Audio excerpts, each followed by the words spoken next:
I want to start this by saying I like Anthony Mackie as an actor. I want to start this by saying I think Anthony Mackie plays likable characters that are likable in their own ways in the movies that they're set in. And I want to start this by saying I think that Falcon is probably the best non headlining character that the MCU had. I also want to say that I think that Falcon as Captain America could have worked had it been executed properly. I just don't think that it was. I think that Falcon as Captain America is destined, I think, at this point to end up on the rocks. And I don't think Anthony Mackie is to blame for that. This being said, he is finding himself in hot water with the sort of commentary around culture, the commentary around the MCU, the commentary around Hollywood. And there are two articles in specific that are making the rounds on YouTube and in the sort of commentary sphere. And I have a slightly different perspective, I think, than what is the common viewpoint on these things. So I wanted to get that out, not as a way to argue for Anthony Mackie, but because I think that the structural problems at Marvel and Disney on a larger scale are n- not solving themselves, might not get solved, and that it is people like Anthony Mackie who are destined to actually pay a lot of the career price for this because they are the people in front of the camera who end up with the reputational harm from movies failing in ways that people behind the cameras don't always suffer from. And oftentimes, especially at companies like Disney, we end up seeing those people, the people behind the cameras, fail upward.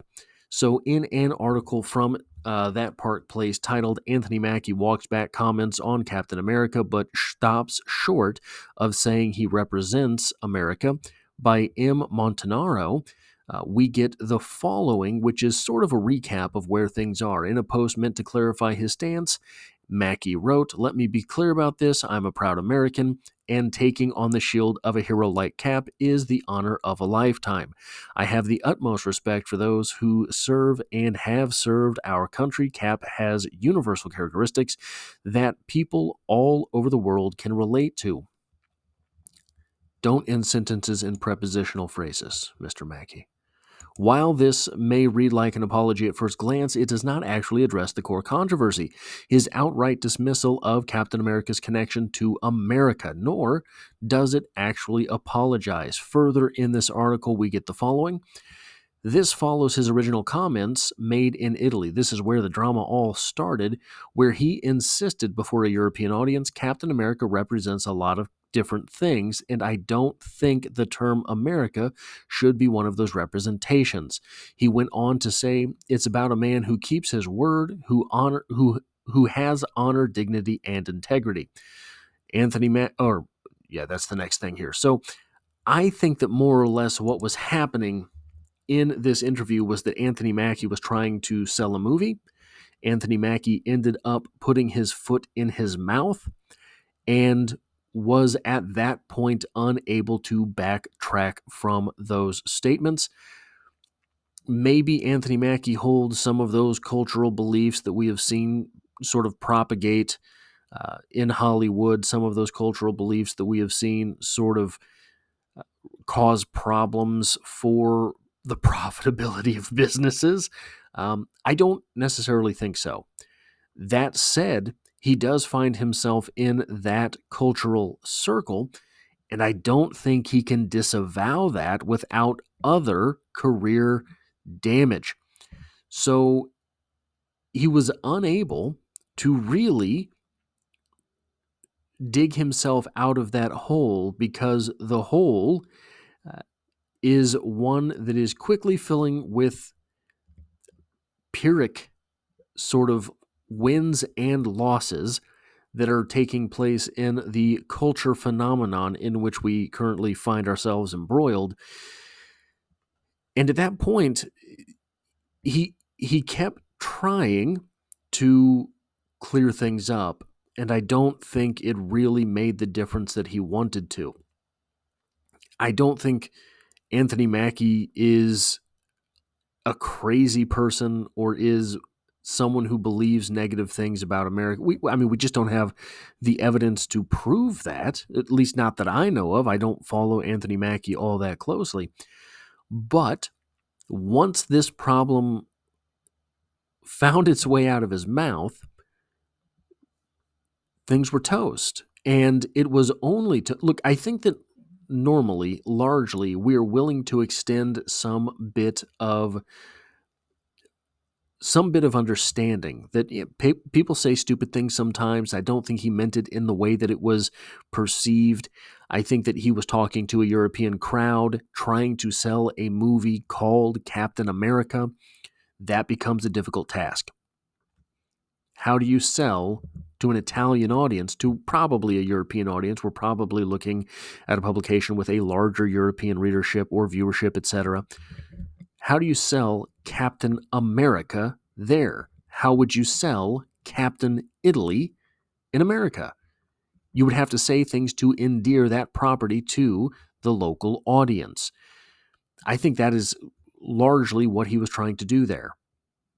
And he just didn't land the comments, and then you can't backtrack them because of what you would have to say to backtrack comes with career damage, not just reputational harm.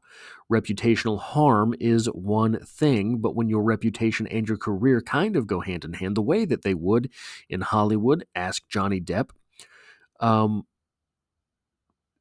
you're toast. You're damned if you do, you're damned if you don't. We get another article called Anthony Mackie is Captain America Now. How about that? Subtitled, his resume includes indelible performances like Half Nelson, 8 Mile, The Hurt Locker. He's been Spike Lee's muse twice and has worked with dozens of legends. With Captain America Brave New World, he'll lead the MCU's next decade. So why is recognition just coming now? From Esquire by Brady Langman. This is an article that has again been making the rounds, and I don't know if the interpretations of this article are unfair, but I do think that the things people have been running with are more banal than not. Saying that Anthony Mackie is pretentious, well, he's an actor in Hollywood, of course. Right? Saying some of the things that Anthony Mackie has negative interactions with fans, etc. So would I. That would be awful, right? To be constantly approached and things like that, as he is in the article, as the article makes sure to point out that he is confrontational with fans, confrontational about fans, etc. But Hollywood has no shortage of individuals who are persnickety at best. But I did want to highlight this sort of excerpt from it here. He did the math. Malcolm Gladwell has said that when you put in 10,000 hours to your craft, you're a master of it. Anthony Mackie put 11,357 hours into acting by the time he graduated from Juilliard. I find that math highly dubious. If you've ever broken down what it takes to get to 10,000 hours, I think you would know why. But he gave up. He gave up his junior and senior years of high school in his hometown to study theater at boarding school, moved thousands of miles away to live in a shitty apartment in New York City, far from family, friends, everything, where he worked his ass off to learn everything he possibly could. I don't doubt that part of it. I think that this is something I wanted to highlight because it kind of humanizes Mackie and shows that, yeah, even if I'm dubious of the hours, maybe it's true. And that is a lot of work. Later in the article, we get this. Mackie, of course, is hardly the first celebrity who has found himself on the wrong end of a parasocial relationship with a superhero fan. But Captain America represents perfection. The MCU's first Captain America, Evans Steve Rogers, came of age between world wars and smacked Nazis around. In Endgame, he gave the mantle to Sam Wilson, a man from the present day with no powers. Now, Wilson bears the stars and stripes of a country that grows more fractured by the literal hour. So, two things here. He gave the mantle to Sam Wilson, a man with no powers. Gave the mantle is problematic in this, uh, and so is no superpowers. Gave the mantle probably the more problematic part because that is how it felt. It did not feel that the Falcon was assuming the mantle of Captain America. It did not feel as if so there was no real tragedy after which the Falcon picked up the shield because he had to, etc. And maybe it could have worked the way that it was if there was just something more around that moment. I think that Mackie in this role, the role within the role, was failed by the higher-ups at Marvel. Unfortunately, that has become all too common at Marvel. Marvel is a failing franchise. Marvel is a failing brand. Quickly failing in dastardly fashion. But I don't think Anthony Mackie is to blame for this. Now Wilson bears stars and stripes of a country that grows more fractured by the literal hour. Here's the problem with that part of things. I'm not saying it's not true. Certainly it's true. But if you look at the second Captain America movie, the movie in which Anthony Mackie made his debut, it was a commentary on the flawed nature of America, the big government nature of America being corrupt. Why wouldn't you want that to be the basis for further commentary? It does not feel that way. I did not finish Falcon and the Winter Soldier. I thought that the first episode in that series was exceptional. I thought that it went downhill very quickly after that. There is the final commentary there where you have Captain America, now Falcon. He assumed the role and made the speech which was defending terrorists. Literal terrorists, known as terrorists in the series. It's not as if this was some covert thing that ended up being something you had to interpret on your own outside of the series. Are there heroes within the world of Marvel that would make that distinction, would make that sort of commentary on someone murdering innocents? Yes, there are. That's not the character of Captain America. That's not the character of any iteration of Captain America.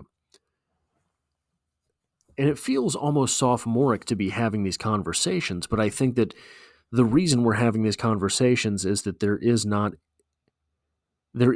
sturdier foundation on which to have these culturally right now. I have not been to the movies since 2019. I have not felt compelled to go. I thought for years, for decades, that the 90s were something of a lost decade culturally. But now, looking back at all of the movies made in the 90s,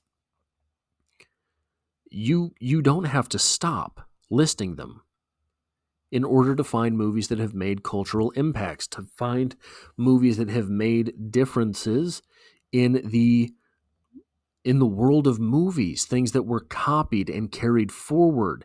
M. Night Shyamalan got off the ground in the 90s. The Sixth Sense, I believe, was 99. Demolition Man was 93, largely growing in its influence, strangely.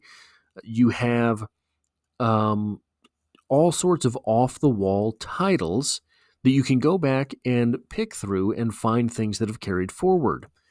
Even in the early 2000s, I don't know that we have anything necessarily from the last decade of movies, 2015, that will carry forward all that strongly. Even things like, look, I wasn't a fan of Joker. The sequel bombed miserably. It's hard to see too much impact coming from that when you have ruined what you did with the first one. I thought the first one was half baked. I thought that the first one was a half statement on a quarter of an idea. Whatever happened in the second one foiled plans for anything moving forward. I think that this is an epidemic in the cultural base known as Hollywood. Culture used to be an export of the United States. I'm not sure that it is anymore. Look at over the last 10 years or so, how many foreign films we have hitting actual theaters in the United States compared to before that. So anyway, that's sort of the commentary I have on this whole idea, this whole story. If you like this sort of thing, hit the like button. If you find yourself here by chance but not design, this is the sort of thing that I do on this channel. So consider hitting the subscribe button to stick around for more, and I hope to have you back for the next one.